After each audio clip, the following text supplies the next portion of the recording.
वचन, ये वचन प्यारा वचन, यीशु मसीह का प्यारा वचन, पाव को दीप को राह को रोशन, ये है मसीह का प्यारा वचन, ये है वचन।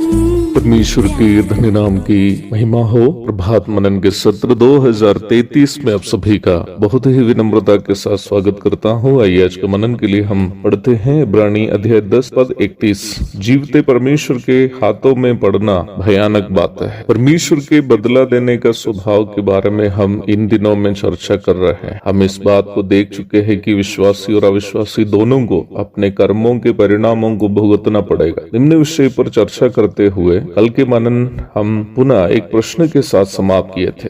यदि विश्वासी और अविश्वासी दोनों को अपने कर्मों का परिणाम भुगतना पड़ता हो तो विश्वासी और अविश्वासी के बीच विशेषकर क्या अंतर है? ये एक महत्वपूर्ण प्रश्न है। मैं केवल कुछ महत्वपूर्ण बातों को इस तथ्य पर आपके सामने रखना चाहता हूँ। वर्तमान संसार में रहते वक्त कष्ट, परेशानी एवं मुसीबतें एक सार्वजनिक सच्चाई है जो विश्वासी और अविश्वासी दोनों को सामना करना पड़ता है। मेरी समझ से संसार में जीना एक विश्वासी के लिए अविश्वासी से अधिक मुश्किल बात है, क्योंकि अविश्वासी को केवल यह उन स्वाभाविक दुखों को झेलना है जो हर किसी को झेलना पड़ता है, वही विश्वासी को उन आम दुखों के साथ साथ अपने विश्वास संबंधित कारण से आने वाली परेशानियों को भी झेलनी पड़ती है। नया नियम के लगभग हर पुस्तक में ये बात अंकित है कि संसार में सच्चे मसीहियों को दुख झेलना होगा, पर यहाँ संसार में रहते समय भी इन दुखों के संबंध में विश्वासी और अविश्वासी के बीच एक खास अंतर है। यूहन्ना 16:33 में प्रभु यीशु मसीह का प्रस्ताव को हम देखते हैं। संसार में तुम्हें क्लेश होता है, परंतु ढाढ़स बांधो, मैंने संसार को जीत लिया। प्रभु यीशु मसीह उन पर विश्वास करने वालों को ये सांत्वना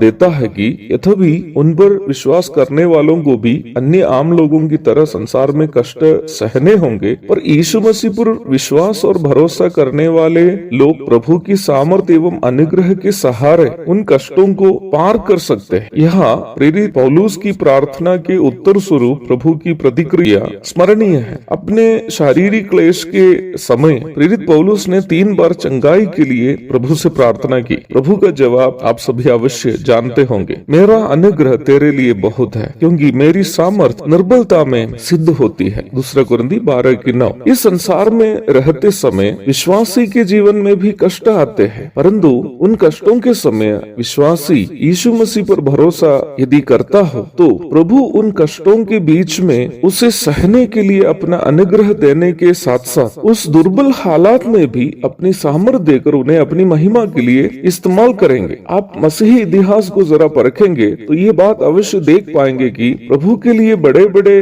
काम किए हुए अनेकों लोग उन बड़े कामों को अपनी मुश्किल परिस्थितियों में रहकर किए हैं। उस प्रकार वे लोग इसलिए कर पाए क्योंकि उनकी मुश्किल परिस्थिति में परमेश्वर की सामर्थ उन लोगों में कार्य किया। दुख के साथ कहना पड़ता है कि संसार में जो प्रभु के बिना जी रहे हैं उनके दुखों के समय न उन्हें परमेश्वर का सांत्वना मिलता है, न उन्हें परमेश्वर के अनुग्रह और सामर्थ मिलते हैं जैसे परमेश्वर के संतानों को मिलते हैं। चंद लोगों के अलावा ज्यादातर अविश्वासी अपने दुखों को झेलते झेलते दुनिया छोड़ देते हैं और अनंत विनाश की ओर चले जाते हैं। वही विश्वासी संसार में परमेश्वर के अनुग्रह से कष्ट सहते सहते यीशु मसीह के स्वभाव में तब्दील हो जाते हैं और अपना स्वर्गीय जीवन में उन क्लेशों का जो यीशु मसीह के लिए और यीशु मसीह के कारण झेले हैं उसका प्रतिफल पाने के लिए प्रभु का आगमन की बाट जोते हुए रहेंगे। पहला पत्रस अध्याय 1 पद 6 और 7। परंतु विश्वासी और अविश्वासी के बीच का खास अंतर उस समय प्रकट होगा जब दोनों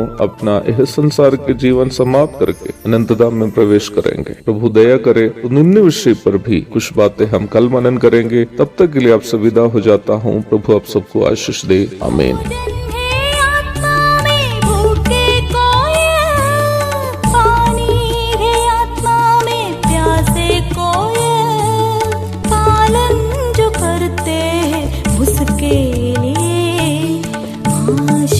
पाने का साधन है ये वचन, प्यारा वचन, ईशु